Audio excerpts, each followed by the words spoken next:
이로라 책방에 오신 걸 환영합니다.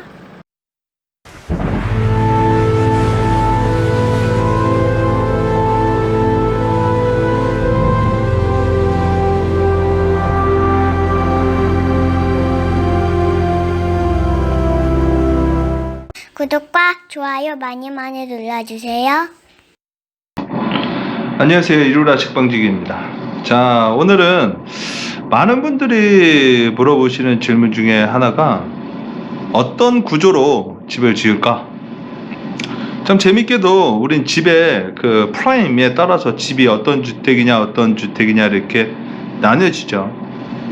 나무로 지으게 되면 이 목조주택, 판넬로 지으면 판넬주택, 콘크리트로 지으면 콘크리트. 그죠? 그 다음에 뭐 ALC로 지으면 ALC 주택. 뭐 이런 식으로 다 어떤 그 구조에 따라서 프레임이 무엇이냐에 따라 집의 구조는 달라집니다. 그거에 따라 단가도 달라지는 것 같아요. 결론적으로 어떤 걸 책방지기는 추천하느냐? 저는 일단 이 네 가지 주택에서 ALC 빼고는 다 살아봤습니다. 예, 다 살아봤는데 지금 저희 이루라 책방은 판넬로 지은 판넬 H빔이죠. H빔으로, 그러니까 어떻게 보면 판넬집이라고 부르면 안 돼요. 목조로 프레임을 했으면 목조주택, 콘크리트로 프레임을 하면 콘크리트, 그죠? ALC는 그 자체가 프레임이자 그 단열재이기 때문에 ALC. 근데 여러분, 판넬은 판넬로 프레임을 잡지 않거든요. 판넬은 H빔으로 잡습니다. H빔으로 잡기도 하고 그냥 뭐 경량 철골로 잡기도 하죠. 근데 저희 집은 H빔으로 잡았기 때문에 H빔 하우스가 더 그 맞는 얘기겠죠. 저희 이루라 책방은 H빔으로 골조를 잡았고 난열 판넬로 이제 마감을 한 집입니다. 제가 마지막 저희 그 책방을 판넬로 잡은 이유는 다 살아봐가지고요. 판넬은 어떨까라는 궁금증에서 시작을 한 거예요. 마지막으로 판넬을 해봤냐면 판넬은 솔직히 선택하고 싶지 않았습니다. 왜냐면 여러분 왠지 그런 거 있잖아요. 판넬집에서 산다? 여러분 한국 사람한테는 별로 좋은 뉘앙스로 들리지 않더라고요. 왠지 공장 느낌? 되게 없어 보이는, 없는데 집 지으려고, 돈 없는데 집 지으려고 하다 보니까 판넬이라는 걸로 간다. 저희 아는 지인들도 판넬로 하려고 하니까 아예 집을 짓지 말아라 뭐 이런 얘기를 하는데, 저는 그 비용 문제도 있었는데 그거보단 판넬은 극이더라고요. 좋다라는 사람은 되게 좋아하고 아니라는 사람은 되게 아니다. 왜일까? 근데 그 이유를 알겠더라고요. 지어보니까 그건 시공법에 따라 다른 거였어요. 그리고 판넬에도 종류가 되게 많거든요. 그러니까 일반 그 하얀색 그 스티로폼으로 만든 EPS 그걸로 하는 거냐, 저희 책방에 투입된 그 난연 폼으로 하느냐, 가격 차이가 엄청나게 차이가 나요. 그리고 여러분 뭐 이 영상을 보신 분들은 이미 많이 아시겠지만 45도 각지기, 그러니까 판넬의 집은 기본적으로 되게 우수한데 시공하는 사람들의 그 막 시공에 의해서 판넬이 되게 오명을 쓰고 있는 것 같더라고요. 결정적으로 제가 판넬집으로 가게 된 계기는, 여러분 아시다시피 남극에 그 탐험하는 데 있잖아요. 세종기지도 판넬로 만들었다고 합니다. 그 얘기 듣고 야, 판넬로 가보자. 그래서 판넬로 가게 됐고 지금 짓게 됐고요. 지금 요새 엄청 춥죠. 저희 집은 안 춥습니다. 야, 이게 판넬의 우수성을 여기서 또 느껴버리네요. 예. 뭐 제가 판넬 집에 산다고 이런 얘기를 하는 건 아니고, 자, 판넬 집이라고 하는데 H빔 하우스라고 호칭하겠습니다. 예. 억양이 안 좋잖아요. 그렇죠? 일단 각각의 장단점을 얘기해 드려볼게요. 뭐가 좋다, 뭐가 나쁘다, 뭐 이거는 뭐 각자 성향에 따라 다르겠지만, 일단 목조는요, 일단 제가 개인적으로 가장 비추하는 게 목조인 것 같습니다. 제 개인적으로. 목조는 여러분 일단 뭐 사람들이 뭐 건강 뭐 이런 얘기 하는데, 여러분 목조를, 그러니까 저는 이렇게 말해요. 저희 핀란드에서 통나무 갖고 와서 진짜 통나무로 지은 집 아니면 그 건강 얘기할 수가 좀 아이러니컬하지 않나요? 그 안에 여러분 뭐야? 우리가 알고 있는 그 전혀 친자연적이지 않은 소재가 다 들어가는데요. 그러니까 여러분 어떻게 보면 목조라는 건 뼈대만 그냥 나무로 지은 거지, 그 안에 들어가는 단열재나, 그죠? 이런 것들은 다 친환경적이지가 않아요. 예. 그렇기 때문에 목조주택은 통나무로 지은 거 빼고요, 뭐 친환경적이다라는 말은 좀 말이 안 맞는 것 같고요. 일단은 제가 목조는 비추하는 게 일단 관리가 어렵습니다. 저도 목조에 살아봤을 때 관리가 어렵고요. 뭐 다 아시는 얘기겠지만, 뭐 살다가 보면 여러분 뭐 하자에 의해서 뭐 시공 방법에 의해서든 어떤 이유로든 뭐 물이 셀 수도 있겠죠. 근데 여러분 이 목조주택은 물 먹고 그 목조주택 안에 있는 단열재로 물이 침투가 되면 단열 성능은 그 다음부터 기대하시면 안 돼요. 그렇기 때문에 목조는 관리가 정말 어렵습니다. 예. 그리고 또 하나는 이 목조는 모르겠어요. 어떤 목조 주택에 어떤 사람들은 살았는지는 저도 제가 경험한 목조로 보니까, 저도 더 많이 들어서 목조로 지었는데 춥더라고요. 일단 추웠습니다. 예. 그게 저는 진짜 추운 게 제일 싫어요. 진짜. 근데 추웠어요. 예. 물론 여러분 추운 이유가 꼭 목조 때문이라고 안 할 수도 있어요. 왜냐하면 보통 전원주택이나 이런 데 주택에 가면 창을 크게 내죠. 누가 여러분 꽉꽉꽉꽉 그 닫아놓고 살겠어요. 뭐 창호 때문에 단열에 문제가 있을 수도 있겠지만, 일단은 목조는 추웠어요. 제 경험으로는. 그 다음에 콘크리트 같은 경우에는요, 제일 내구성이 좋다고 하죠.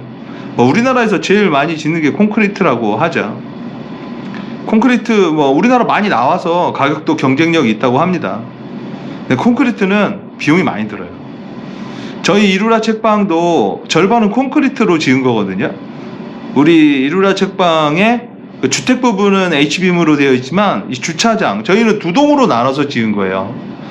직영 건축은 60평 60평이기 때문에 이 주차장 여기도 따로 동으로 잡았고, 거의 저희 건축비의 절반이 이 11대 들어가는 주차장 콘크리트, RC 콘크리트를 짓는 데 들어갔기 때문에 여기도 이제 콘크리트장. 콘크리트로 지을 때는 뭐 일단 많이들 여기서 착각하고 계시는 게, 콘크리트의 두께와 단열은 전혀 상관이 없어요. 어르신들 같은 경우에 와 우리 집 콘크리트 이렇게 두꺼워, 내가 정말 신경 썼어, 아무 의미가 없는 얘기예요. 콘크리트에다가도 단열 때문에 스티로폼 위던 바뀌던 내단열을 하던 외단열을 하던 붙이거든요. 그 EPS 그 스티로폼이 단열을 하는 거지, 콘크리트는 단열 역할도 못하고요, 방수 역할도 그렇게 못해요 실제적으로. 그러나 구조적으로는 되게 튼튼하죠. 근데 일단은 여러분 비용이 많이 들어가고요, 그 다음에는 콘크리트를 두께 하면 일단 내부 면적이 많이 줄어듭니다. 그죠?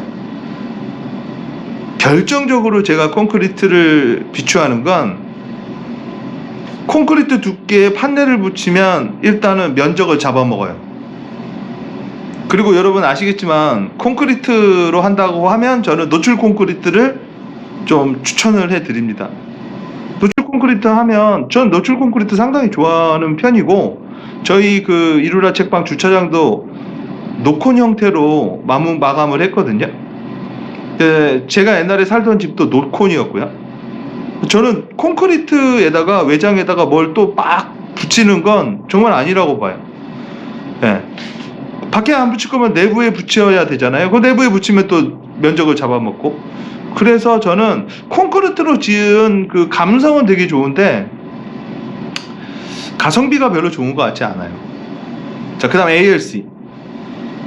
지금 제가 얘기해 드린 건 제 개인적인 그 주관적인 판단이에요. 제가 다 살아본 후에 제 느낌입니다. ALC는 제가 마지막까지 고민을 한 게 ALC였어요.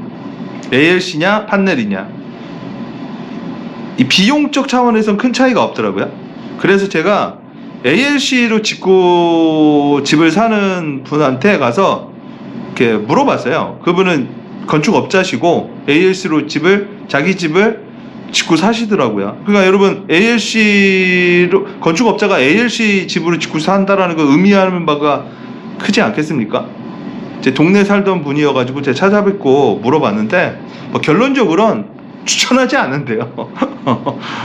왜 자기는 그렇게 하면서 추천하지 않느냐라고 물어보니까 자기 돈이 없어서 ALC로 지은 거라고 하더라고요. 네. 뭐 그때 좀 대화할 때 좀 황당했는데, 난 자기 집을 그렇게 비하하는 사람 처음 봤어요. 근데 일단은 장점도 있는데, ALC 같은 경우 뭐 그런 얘기 하잖아요. 뭐 습기 조절. 근데 그게 한 2년 정도 관리를 진짜 잘했을 때 나오는 얘기래요. 그럼 처음부터 관리 잘한 상태로 제품을 내놓으면 되지 않느냐, 뭐 이런 걸 질문했는데, 그건 또 이제 업체들의 여러 가지 관리적인 비용 문제로 나오죠. 저는 2년 동안 그 ALC가 최적의 상태를 유지하기 위해서 내가 신경을 쓰는 것 자체가 싫더라고요. 예. 그리고 저 ALC 집을 짓는, 이렇게 우리나라에서 뭐 잘 짓는다는 사람들 만나봐서 그들이 지은 집에 가서 이렇게 봤는데, 한 분 같은 경우엔 곰팡이가 절대 안 핀다 막 그러면서 얘기하는데, 그 집 보면서 곰팡이 되게 많이 봤어요. 내가 말은 안 했지만 마지막에 이거 곰팡이 아니에요 했더니 뭐 장마철이라 뭐 어쩔 수 없다 뭐 이런 얘기 하시는데, 여러분 좀 그때 많이 ALC에 대한 그 뭐라고 할까, 환상이 깨졌습니다. 판넬은 솔직히 판넬 주택을 경험하기가 되게 어렵더라고요. 일단 많이 없었고요. 있었다고 하면은 옛날 주택인데, 옛날 주택은 여러분 아시겠지만 내가 추구하는 판넬의 퀄리티가 아니었거든요. 그러던 차원에서 이제 뭐 저도 뭐 인터넷 보고 뭐 여러 가지 보다가 일단 나름의 그 자금 사정도 있었고요. 나름의 도전이었죠. 이제 판넬을 한번 해보자. 저는 근데 판넬보다는 이 빔이라는 거에 조금 감성이 좋았어요. 되게 그 강력한 느낌? 네. 그리고 저는 일단은 집을 지을 때 가성비도 많이 받지만 단열을 정말 많이 생각을 했거든요. 판넬 같은 경우에는 뭐 앞서 제가 얘기해 드렸듯이 저는 지금까지는 뭐 제가 뭐 준공받은 지 얼마나 됐다고 뭐 얘기하겠냐마는, 지금까지는 단열은 좋은 것 같아요. 단열은 최고인 것 같아요. 물론 이제 겨울 나봐서 또 여름 나봐야 알겠지만, 일단은 시공 시간이 다른 거 대비 좀 빠르다라는 느낌이 있죠. 뭐 HB 올리고 판넬은 두두두둑 금방금방 붙이거든요. 근데 이 판넬은 정말로 제대로 된 시공업자를 만나셔야 돼요. 이 판넬 시공을 그냥 공장 짓듯이 대충 해버리면 진짜 누구 말대로 안 짓는 게 낫습니다. 판넬은 그 자재의 성능은 정말 좋은 것 같아요. 그리고 저희 집에 저희 책방에 오시면 제가 이렇게 보여드리겠지만, 저는 그 H빔에 그 연결되는 그 볼트의 그 느낌이 되게 좋아요. 어떤 분들은 그게 좀 무식해 보이지 않느냐라고 하는데, 저는 그걸 되게 인더스트리얼적 이런 말하면 뭐 하겠지만 그런 느낌으로 봐요. 그래서 저희 책방은 그런 느낌으로 좀 통일하기 위해서 이런 그 스위치 같은 것도 그 조금 공장에서 쓰는 이런 느낌으로 싹 바꿨거든요. 아니, 그렇게 바꾼 게 아니라 그런 식으로 처음부터 계획을 해서 지었습니다. 많은 분들이 물어봐요. 목조냐. 각각의 장단점이 있어요. 근데 뭐 제가 영상을 보면 결국 추천하지는 않더라고요. 뭐 알아서 결정해라 뭐 이건데, 저는 제가 추천을 할게요. 예. 그냥 여러분, 나는 돈이 조금 있고 그냥 어떤 리스크를 별로 갖고 싶지 않다, 그럼 콘크리트를 추천을 합니다. 콘크리트는 노콘이 이쁜 거야. 이건 노콘은 제 개인적인 성향입니다. 예, 파주 헤일리에 가면 노콘 그 콘크리트 디자인으로 된 건물이 많은데 멋져요. 되게 질리지가 않아요. 일단 여러분 그 집도 질리는 게 디자인이 있거든요. 근데 이 콘크리트는 질리지는 잘 않는 것 같아요. 그리고 나는 가성비를 되게 중요시 여기고 좀 따뜻했으면 좋겠다. 난 다른 거보단 단열이 정말 잘 됐으면 좋겠다. 그럼 저는 판넬을 추천합니다. 근데 판넬은 제가 말씀드렸죠. 시공업자 잘 만나야 된다고. 그 다음에 목조는 추천하지 않아요. 모르겠어요. 목조로 정말로 잘 지으신 분들도 분명히 있겠죠. 근데 여러분 이 외국이나 이런 사람들은 목조주택 많이 살지 않느냐. 근데 여러분 그 이유가 여러분 마치 이거예요. 이 외국 애들은 약을 안 먹는다. 약 먹는 거 안 좋다. 그래서 얘네들은 참는다. 뭐 이런 얘기해서 참는 게 좋다. 뭐 이런 말 하잖아요. 근데 여러분 아시잖아요. 걔네들은 여러분 병원 가는 게 비싸서 그런 거예요. 그래서 여러분 그냥 저도 미국에서 살아봤지만 병원 한번 갔다 오면 여러분 한국에서 치료받고 오는 게 더 나아요. 그 정도로 비용에 대한 문제인데 괜히 다른 걸로 이게 포장돼서 얘기하는 경우가 있는데 이 캐나다나 이 미국 애들이 목조주택 많이 사는 이유는 뭐 목조의 장점도 있겠지만 일단 싼 거예요, 여러분. 걔네들 입장에서 나무가 싸요. 예, 우리나라 여러분 다 수입해 오지 않습니까? 그죠? 근데 그거 가지고 괜히 뭐 어쩌고 저쩌고 이런 말 자체가 되게 웃긴 거죠. 싸니까 목조 짓는 거예요. 그런 걸로 본다면 우리나라는 판넬이 싸죠. 우리나라 여러분 포스콘이 뭐니 여러분 철강 1위 아닙니까? 그죠? 그러니까 걔네들은 가성비로 하면 주택이 많은 거고 우리나라는 가성비로 오면 철 위주로 짓는 게 어떻게 보면 더 맞는 거라고 볼 수 있어요. 뭐 캐나다 사람들 뭐 이런 사람들은 뭐 특별한 이유로 어떻게 보면 여러분 진짜 집에 대한 그 디테일 퀄리티를 제일 따지는 게 한국인이에요. 이 미국이나 이런 데 집 가서 보면 뭐 어리 정도 뭐 수평 안 맞고 뭐 이런 거 그들 그냥 대충 맞춰서 합니다. 페인트도 다 자기네들이 직접 칠해요. 우리나라처럼 이 마감 완전히 이 퀄리티 있는 마감까지 안 보거든요. 그들의 눈엔 그렇게 보이지가 않는 거예요. 저는 제가 ALC 같은 경우에는 짓는 과정은 제가 이렇게 쭉 지켜봤는데 ALC는 제가 추천이다 비추천이다라는 얘기는 안 할게요. 왜냐면 내가 안 살아봐서. 근데 제가 본 것만으로는 ALC보다는 판넬이 더 나았습니다. 예. 어떻게 보면 집의 디자인이 되게 좀 많이 화려하게 하려면 콘크리트가 여러분 아시겠지만 어떤 구조를 잡기는 훨씬 더 쉽겠죠. 근데 그런 거는 쉽게 질려요. 자, 그래서 여러분 많이 물어보십니다. 목조냐, 판넬이냐, ALC냐, 콘크리트냐. 각각 물성의 장점과 단점은 다 결합되어 있죠. 근데 저는 집은 여러분 따뜻하고 튼튼하고 뭐 집에서 100년 살 거 아니지 않습니까? 그렇죠? 그리고 100년 된 집은요 그만큼 관리하는 거예요. 관리 안 하고 여러분 무슨 소재로 지었던 한 몇 년 관리 안 하면 다 폐가 되는 겁니다. 어떤 게 더 관리가 더 용이하고 또 그 관리를 하려면 내가 얼마나 또 바지런하느냐 이런 거 하나하나 따져가면서 어떤 그 집의 그 골격의 형태를 결정하시는 게 제일 좋을 것 같습니다. 자, 오늘은 목조냐, 판넬이냐, 콘크리트냐, ALC냐 이 4개에 대한 제 추천 비추천 얘기를 다루었습니다. 고맙습니다. 구독과 좋아요 많이 많이 눌러주세요.